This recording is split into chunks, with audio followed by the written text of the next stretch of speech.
Pues vamos a orar, hermanos, vamos a poner este tiempo delante del Señor. Yo les invito a que nos pongamos de pie. Padre, te damos gracias por todas tus bendiciones y por tus misericordias. Gracias, Señor, por el sacrificio que tú hiciste en la cruz, Señor, porque gracias a eso podemos estar aquí. Gracias porque día a día tú eres bueno con nosotros, porque creemos que nuevas son cada mañana tus misericordias y que grande es tu bondad, Señor. Porque creemos que tu fidelidad es para siempre, Señor.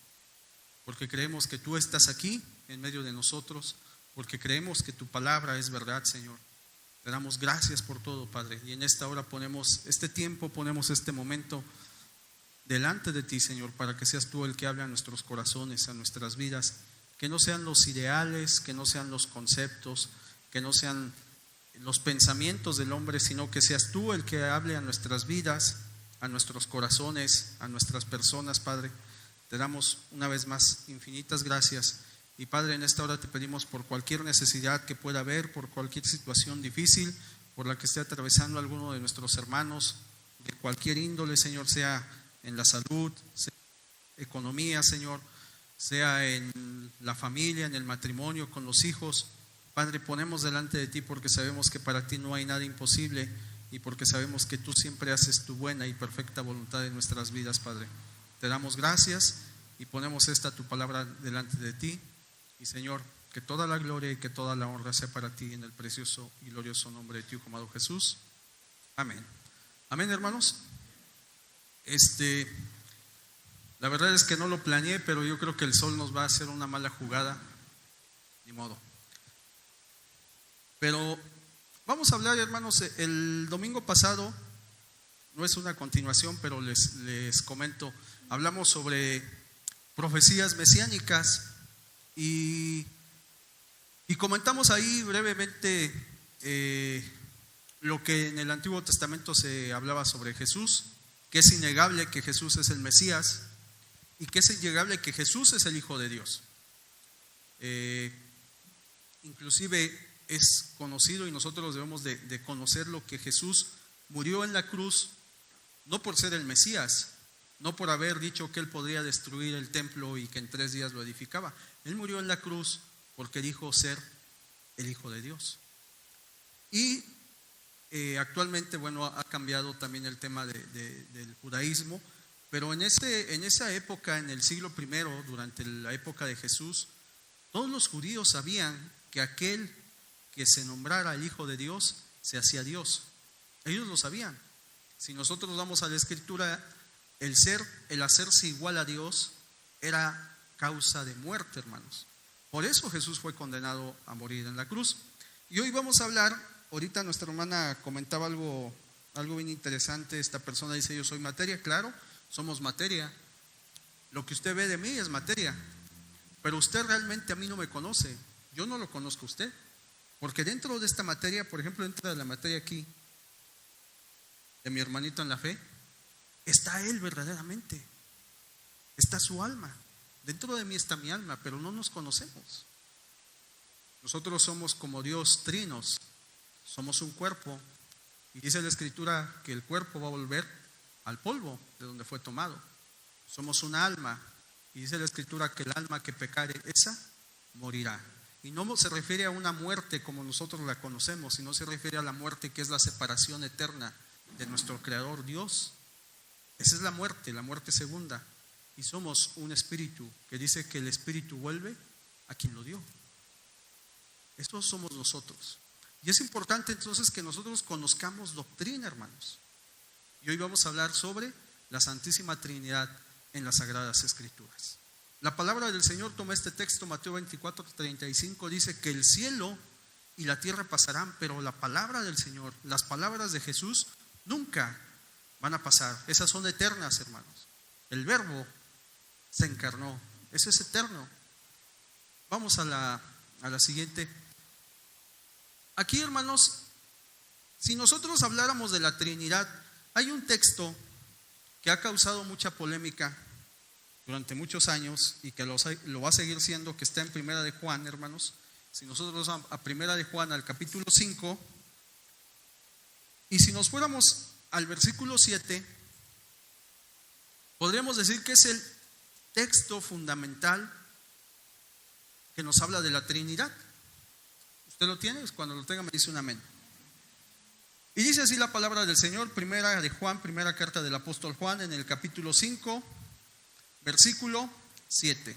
Dice así: porque tres son los que dan testimonio en el cielo, el Padre, el Verbo y el Espíritu Santo, y estos tres son uno.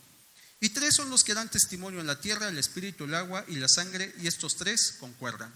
¿Amén, hermanos? Bueno, a esto se le llama la coma juánica o la coma juanina. O ¿qué es lo que pasa? No, la verdad es que se me olvidó, pero alguna vez también se acuerdan que vimos las Biblias modernas adulteradas, las que tienen un supuesto lenguaje actual, no traen este texto, está eliminado, porque se dice,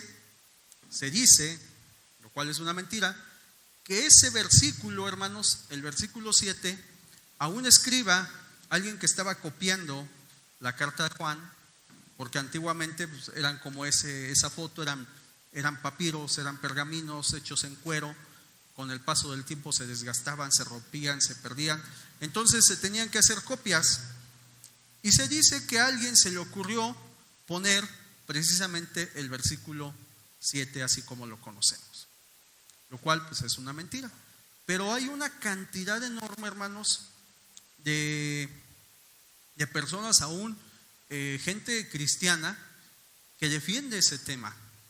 Hay algún teólogo que tiene libros, tiene tratados, tiene compendios bíblicos, que él dice que es una falta de parte de nosotros los cristianos tomar este versículo para usarlo en contra de los testigos de Jehová. Bueno, no en contra, para debatir la falsa doctrina de los testigos de Jehová. Dice que es una falta del cristiano, que es como una falta moral, el no aceptar que no se encuentra. ¿Por qué les hablo de esto, hermanos? Porque debemos de estar preparados. Ahora, en el supuesto que no es así, hermanos, porque esa parte de la Biblia es verdad, existe, porque así como hay quienes dicen que no, también hay evidencia histórica y evidencia de estudios que dice que sí existe.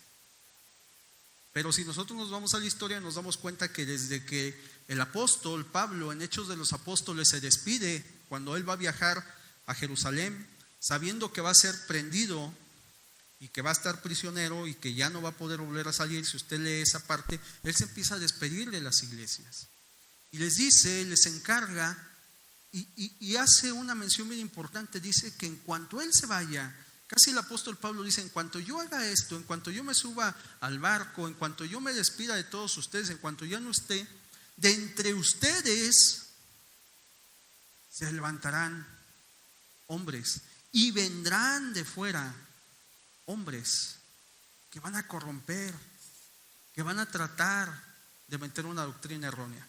Desde ese momento ha pasado, hermanos, y si nosotros estudiamos nos vamos a dar cuenta que desde el siglo I,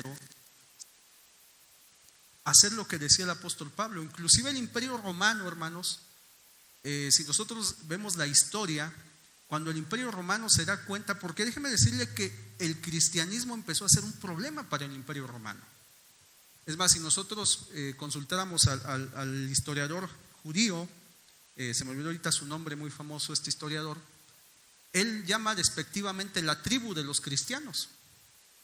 Y muchos años después de que Jesús había muerto, decía que seguía existiendo la tribu de los cristianos. Si nosotros vamos a la historia, se dice que en Belén se encontró un letrero que era una ley que había expedido el César, en el cual se decía que había un castigo a aquel que robara cuerpos con la finalidad de mentir o de engañar de que había resurrección.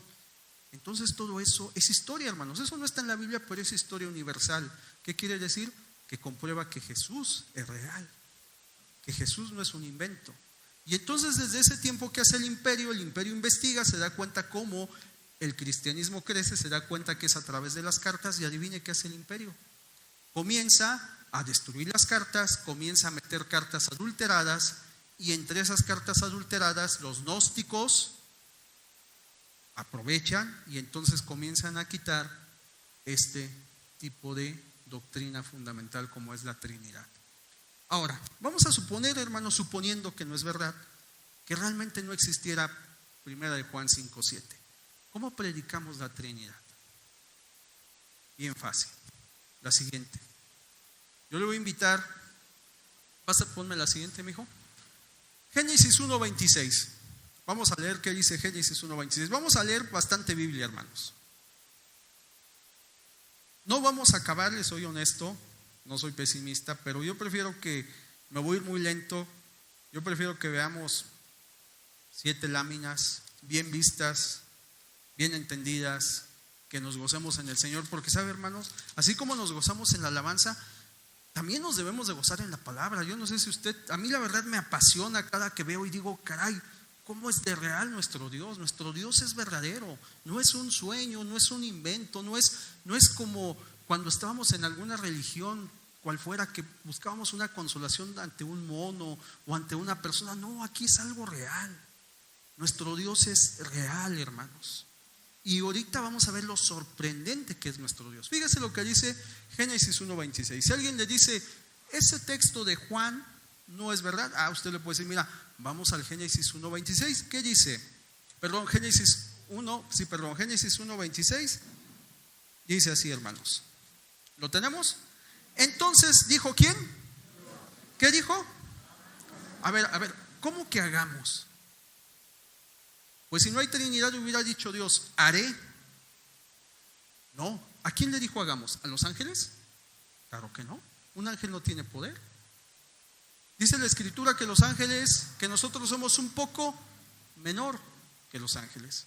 Y los ángeles no tienen poder tan demostrables. ¿Qué le pasó a aquel ángel que quiso ser igual a Dios? El lucero de la mañana. Fue expulsado, ¿sí?, de la presencia del Señor, y nosotros lo conocemos. Él ahora es el acusador de nuestras almas. Él es el enemigo, es Satanás. Un ángel no está al nivel de Dios. ¿A quién le dijo Dios hagamos? Lógico, le dijo al Dios Hijo y al Dios Espíritu Santo. El Dios Padre, Dios Hijo y Dios Espíritu Santo, la Trinidad, un solo Dios, 3 personas. ¿Difícil de entender? Claro que es difícil de entender en nuestra mente limitada, pero eso se cree por fe en nuestro corazón. Y ahí dice, hagamos. Génesis 11:7.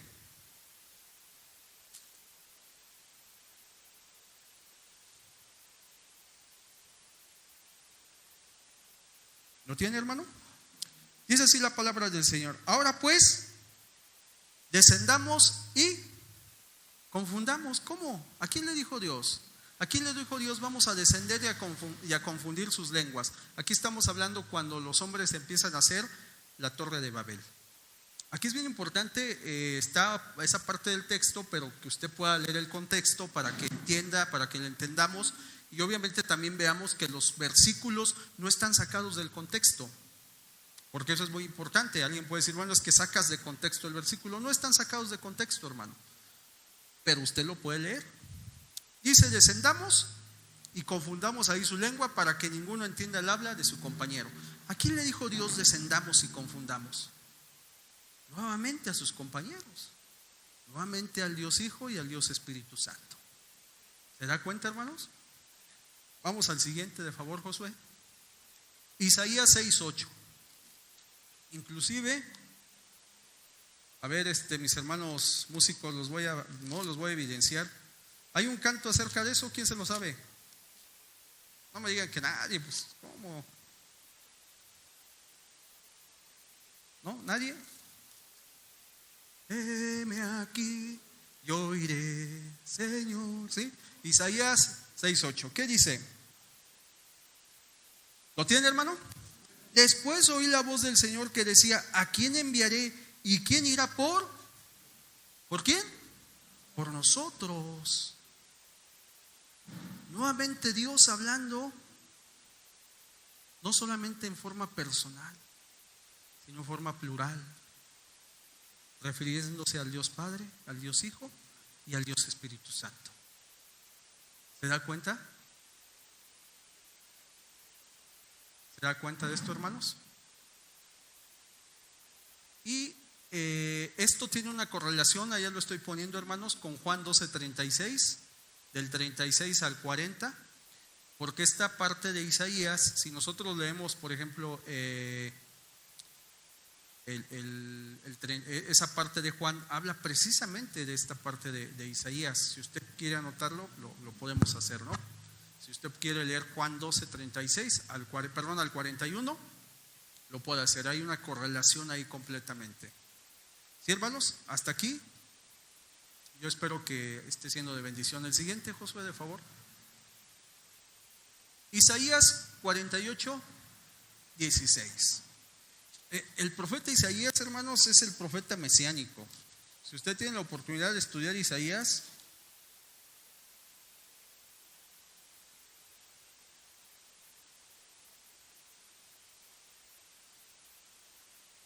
si lo tiene, me dice un amén, hermanos. Yo sé que muchos a lo mejor no nos gusta andar viajando en la Biblia, les soy honesto, a mí siempre lo he dicho, me gusta predicar sobre un texto, sobre un versículo, pero en ocasiones es necesario, es importante, hermanos. ¿Lo tenemos?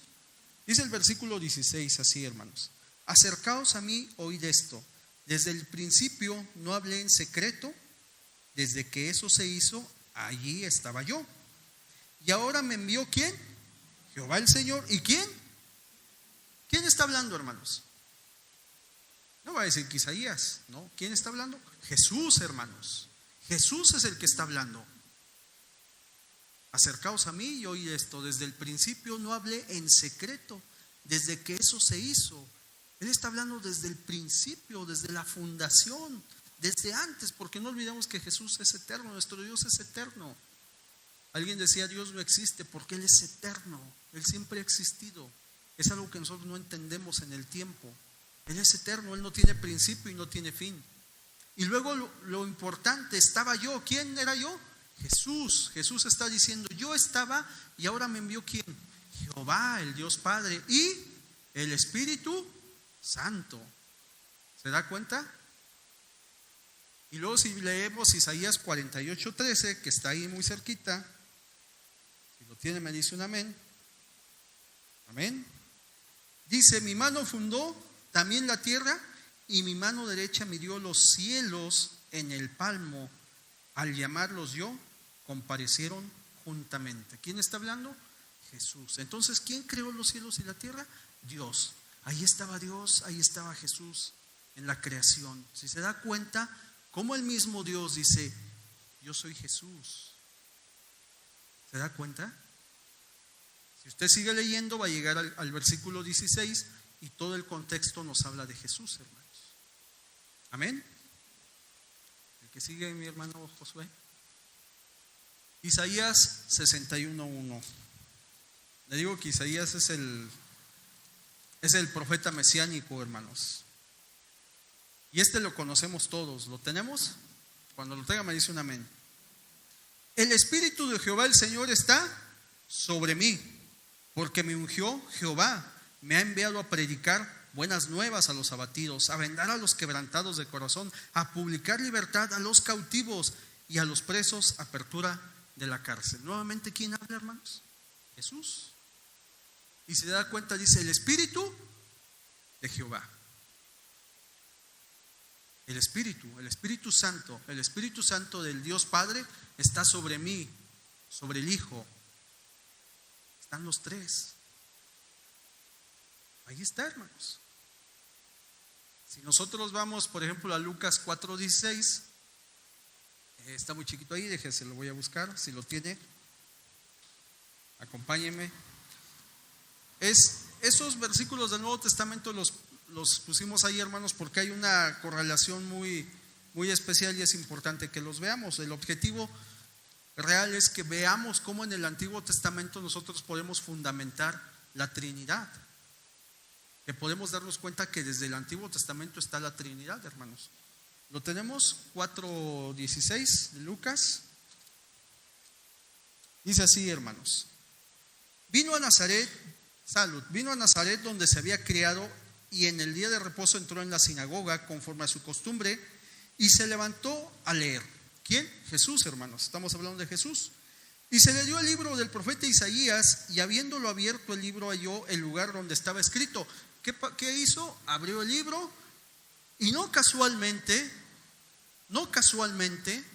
sino que así tenía que ser. Jesús abre precisamente en esta parte, en Isaías 6:11, abre el pergamino, abre el libro y empieza a leer el Señor Jesús. El Espíritu del Señor está sobre mí, por cuanto me ha ungido para dar buenas nuevas a los pobres. Me ha enviado a sanar a los quebrantados de corazón y a pregonar libertad a los cautivos y vista a los ciegos, a poner en libertad a los oprimidos y a predicar el año agradable del Señor. Y fíjese lo extraordinario. Y enrollando el libro, lo dio al ministro y se sentó, y los ojos de todos en la sinagoga estaban fijos en él. Y comenzó a decirles: hoy se ha cumplido esta escritura delante de vosotros. Y todos daban buen testimonio de él y estaban maravillados de las palabras de gracia que salían de su boca y decían: ¿no es este el hijo de José? ¿Se da cuenta cómo ahí se cumple la profecía? Esta es una profecía mesiánica, pero nos demuestra la existencia de la Trinidad y cómo tiene su cumplimiento en este pasaje de Lucas, y cómo el Señor Jesús, cuando se sienta, les dice: hoy han visto, hoy se ha cumplido esta escritura delante de vosotros. Porque Él en ese momento decía: yo soy ese en el cual el Espíritu del Señor Jehová está, y he venido a traer libertad, buenas nuevas. Y por eso, hermanos, nosotros hoy somos libres, porque Él vino a traer libertad a los cautivos. Usted y yo éramos cautivos. Usted y yo éramos cautivos del pecado que es el vicio. Usted y yo éramos cautivos del alcohol, del robo, de la infidelidad. A lo mejor había quienes éramos cautivos del homosexualismo, del robo, de la mentira, de la avaricia, del engaño. Pero sabe, Jesús vino a darnos libertad. Él murió en la cruz para que usted y yo seamos libres. Pero no solamente murió, dice la Escritura que Él resucitó y está sentado a la diestra del Padre. Y un día, no muy lejano, el Señor volverá por una iglesia limpia, pura, sin mancha y sin arruga, para que nosotros podamos estar una eternidad con el Señor Jesús, adorándole y alabándole, hermanos. Ese es el propósito de nuestra vida.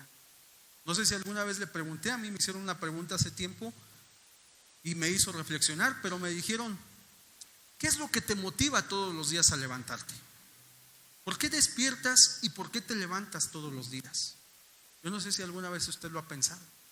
Muchos nos levantamos y se nos hace tarde y nos va a la carrera y ni desayunamos porque el trabajo, muchos la escuela. Pero ¿qué es lo que nos motiva realmente el día a día a levantarnos? Piénselo, hermanos. La verdad es que es una pregunta bien interesante. Y no me la responda, respóndasela a usted. El siguiente, Josué.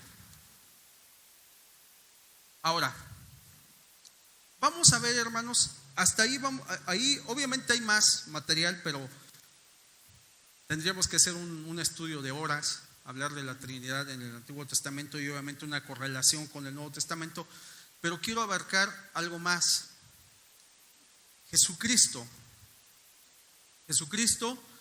hay personas que dicen que Jesucristo fue creado, que es un Dios, pero que es un Dios creado, que es un Dios que cuando se encarnó de María, ahí fue creado, lo cual sabemos y hemos visto hasta ahorita que es una mentira, porque Jesús siempre ha estado, desde antes de la fundación del mundo Jesús ahí estaba.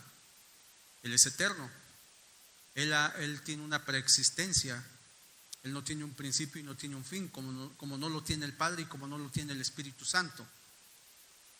Y ahorita, hermanos, si Dios nos presta ira, vamos a tocar algunos versículos donde nos habla cómo Jesús se manifiesta también en el Antiguo Testamento. En el Antiguo Testamento Jesús se manifiesta básicamente bajo dos nombres: el ángel de Jehová y el Hijo del Hombre. Y vamos a ver, por ejemplo, Génesis 16:9. Si usted lo tiene, me dice un amén. Le pido que no se me aburra, yo sé que leer luego no es...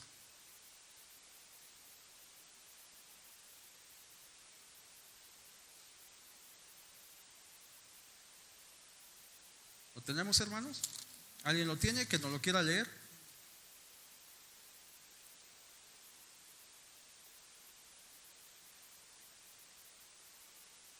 Dice así, hermanos, amén. Dice la palabra: y le dijo el ángel de Jehová: vuélvete a tu señora y ponte sumisa bajo su mano. ¿De quién está hablando? Está hablando de Agar. Acuérdense que Agar, por ahí a Sara tuvo la brillante idea de decirle: bueno, pues como muchas veces nosotros no queremos ayudar a Dios, pensamos que Dios pues no puede, o Dios no tiene los cálculos, y queremos ayudarlo. Entonces Sara, como sabía que ya no era un tiempo humanamente hablando para tener hijos, pues se le prende el foco y dice: pues vamos a ayudarle a Dios. Oye, Abraham, pues mira, pues allégate a mi esclava, y pues así tenemos hijos. Y el otro, pues ni tardo ni perezoso, pues le tomó la palabra. Entonces empieza a crecer ese celo obvio de Sara hacia su esclava Agar, y Agar se va. Entonces aquí el ángel de Jehová le dice a Agar: vuélvete y ponte sumisa bajo su mano. Y le dijo también el ángel de Jehová: multiplicaré tanto tu descendencia que no podrá ser contada a causa de la multitud. Además le dijo el ángel de Jehová: he aquí que has concebido y darás un hijo, y llamarás su nombre Ismael, porque Jehová ha oído tu aflicción. Y él será hombre fiero, su mano será contra todos, y la mano de todos contra él, y delante de todos sus hermanos habitará. Si usted estudia la historia, hermanos, se va a dar cuenta qué nación es Ismael. Y gracias a esa idea, gracias a ese te ayudo Dios, hoy Israel, la nación de Israel, tiene grandes problemas en Medio Oriente, porque esa nación ahí está.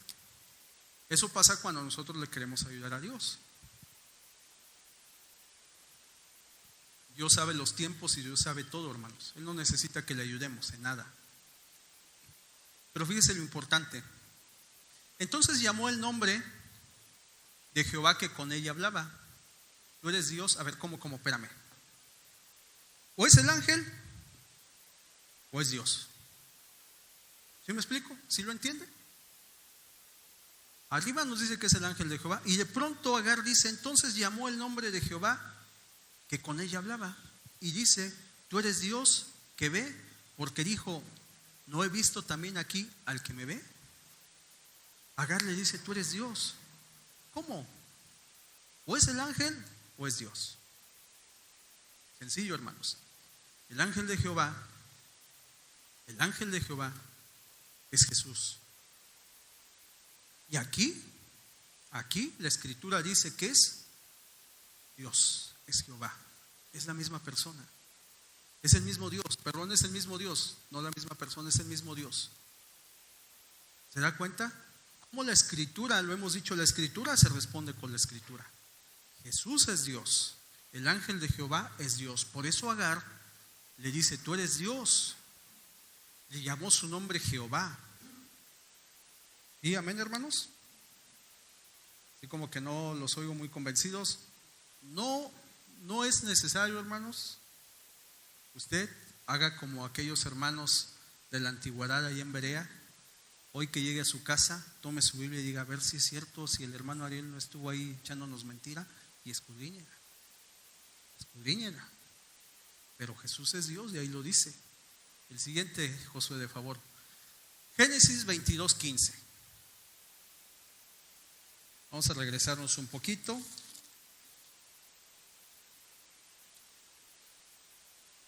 Si lo tiene, me dice un amén.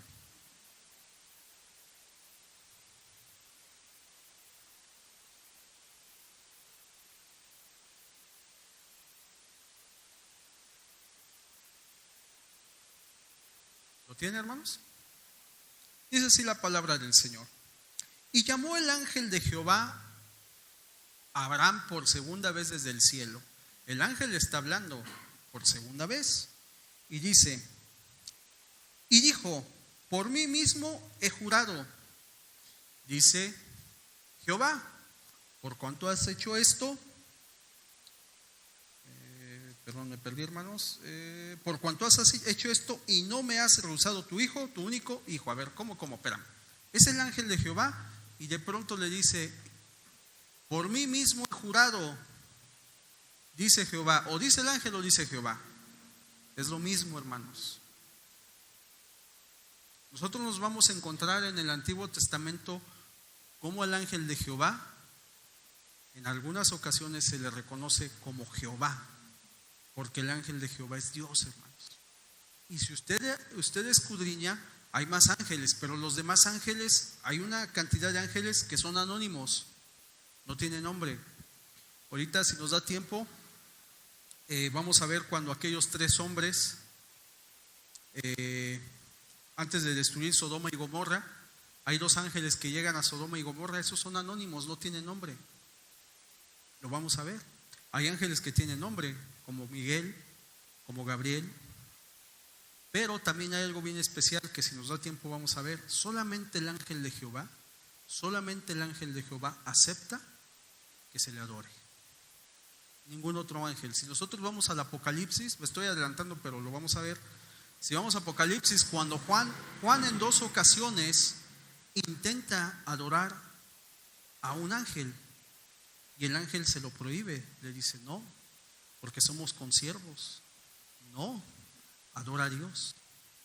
Y eso, hermanos, esas aparentes pequeñas circunstancias, pequeños detalles, nos abren totalmente la doctrina, hermanos. Nos damos cuenta. Aquí el ángel reconoce, el ángel dice: por mí he jurado, dice Jehová. ¿Se da cuenta, hermanos? El siguiente, de favor. Génesis 3:2. ¿Lo tiene, hermanos? Génesis 3:2.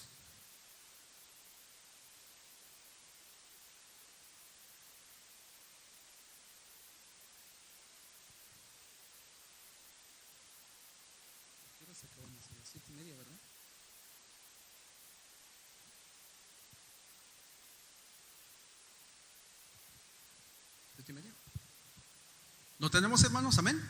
Dice así la palabra: y se le apareció el ángel de Jehová en una llama de fuego en medio de una zarza, y él miró y vio que la zarza ardía en fuego y la zarza no se consumía.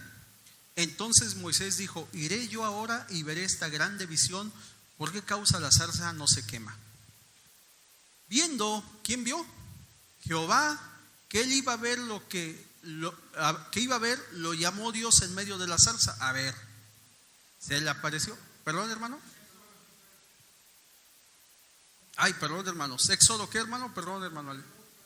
Éxodo 3:2. Perdón, hermanos.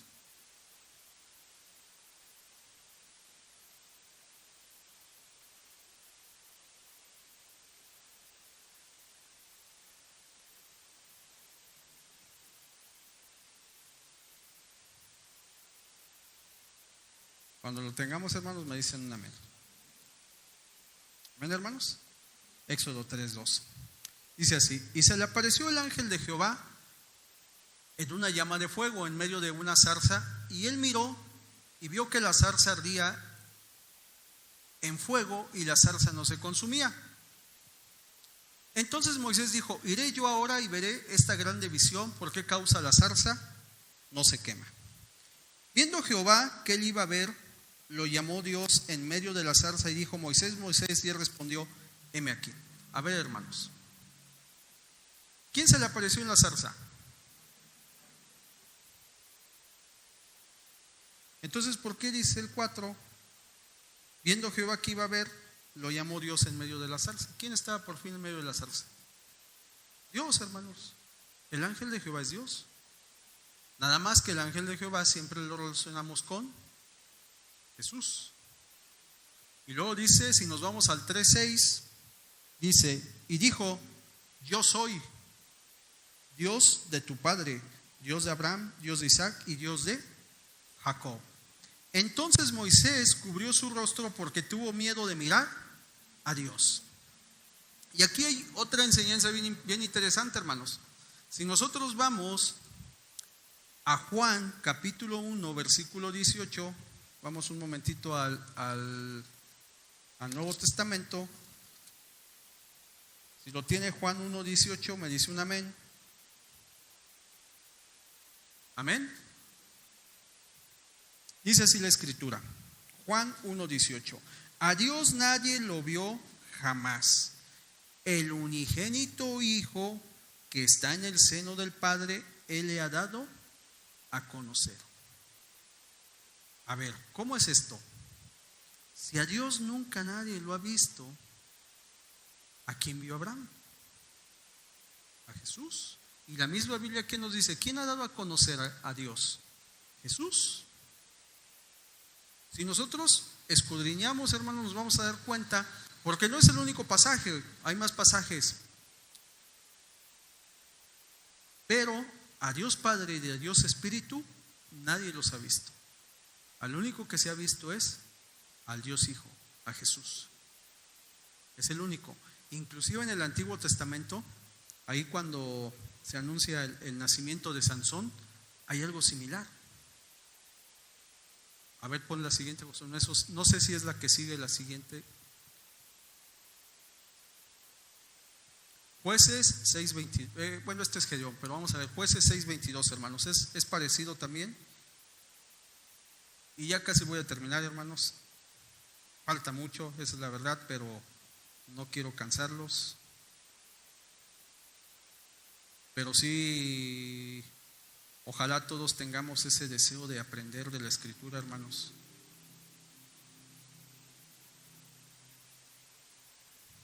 ¿Lo tenemos? Jueces 6:22. Amén, hermanos. Dice así la Escritura en Jueces 6:22. Viendo entonces Gedeón que era el ángel de Jehová, dijo: Ah, Señor Jehová, que he visto al ángel de Jehová cara a cara. Pero Jehová le dijo: pasa a ti, no tengas temor, ¿no qué? No morirás. ¿Por qué, hermanos? Porque el Hijo es el que nos ha revelado al Padre. El Hijo es el que ha revelado al Padre. Entonces, por esa razón, no pasó nada. ¿Se acuerdan cuando Moisés recibió las tablas de la ley? Ahí era el Dios Padre. ¿Y qué pasó? ¿Quién se sabe esa historia? ¿Moisés vio a Dios? ¿Nadie se la sabe? Niños de escuela bíblica, la espalda. ¿Sí? ¿Qué fue lo que hizo Dios? Mi hermano, hable usted si se sabe la historia. Lo puso entre la peña, lo cubrió, no permitió que lo viera. Aquí no es ninguno de esos casos. ¿Por qué? Porque el Hijo nos ha dado a conocer al Padre. ¿Y qué le dice? Gedeón lo sabía, los judíos lo sabían, hermanos, ellos sabían perfectamente. ¿Qué dice Gedeón? Cuando se da cuenta que es el ángel de Jehová, ¿qué dice? Ah, Señor Jehová, que he visto al ángel de Jehová cara a cara. ¿Por qué lo dice? Porque él sabía que podía morir, porque él sabía que no podía ver a Dios. ¿Y qué le dice el Señor? Pero Jehová le dijo: pasa a ti, no tengas temor, no morirás. Si él hubiera visto al Dios Padre, lo que leímos ahí en Juan no estaría escrito, porque entonces habría una contradicción. Pero la Biblia dice: a Dios nadie lo ha visto, pero el Hijo nos lo ha revelado. Jesús nos lo ha revelado, hermanos. ¿Se da cuenta? Yo no sé, a mí me apasiona, me emociona hablar de esto, porque me doy cuenta que tengo un Dios poderoso, un Dios que no pierde un solo detalle, hermanos. ¿Usted habla esto? ¿Para dónde se hacen los que dicen que no creen en la Trinidad? ¿Para dónde nos hacemos? A un testigo de Jehová dígale: ¿quién es el yo soy? ¿Quién es el alfa y quién es la omega? Y verá cómo su doctrina empieza. El tiempo se nos va, hermanos. No les voy a compartir, tenemos más, pero el interés es, porque no solamente terminamos aquí. Déjeme decirle que nos faltó la adoración de los ángeles. Los ángeles no reciben adoración, decíamos solamente el ángel de Jehová. Nos faltó hablar obviamente del Espíritu Santo. El Espíritu Santo aparece en el Antiguo Testamento, hermanos. El Espíritu Santo está ahí. Génesis, ¿qué dice? Que en el principio, ¿quién se movía sobre la faz de las aguas? El Espíritu. El Espíritu no es una fuerza, como dicen. Hay quienes dicen que el Espíritu Santo es una fuerza. No, hermanos. El Espíritu Santo, yo le pregunto, ¿el Espíritu Santo se contrista? ¿Sí? El Espíritu Santo se le puede, bueno, me van a decir que no, Pero hay quienes intentan engañar al Espíritu Santo en Hechos de los Apóstoles. Ahora, hermano José Luis, ¿usted se enoja? ¿Usted siente amor por su esposa? O sea que usted tiene sentimientos. ¿Por qué? Porque usted es una persona. Entonces, el Espíritu Santo, usted también se puede poner triste. El Espíritu Santo se puede poner triste. ¿Sabe que el Espíritu Santo se le puede tratar de engañar como a una persona? ¿Por qué? Porque el Espíritu Santo es una persona. Y el Espíritu Santo tiene las mismas cualidades que Dios. Es omnisciente, es omnipresente, es omnipotente. Y eso está aquí, hermanos. No nos da el tiempo para verlo, pero está aquí. Si Dios nos presta vida, en otro momento hablaremos del Espíritu Santo y nos vamos a dar cuenta cómo el Espíritu Santo no es lo que dicen que es una fuerza, no. El Espíritu Santo es una persona, como el Hijo y como el Padre. Y ha existido y va a existir por toda la eternidad. Amén, hermanos. Pues hermanos, que Dios les bendiga, hermanos.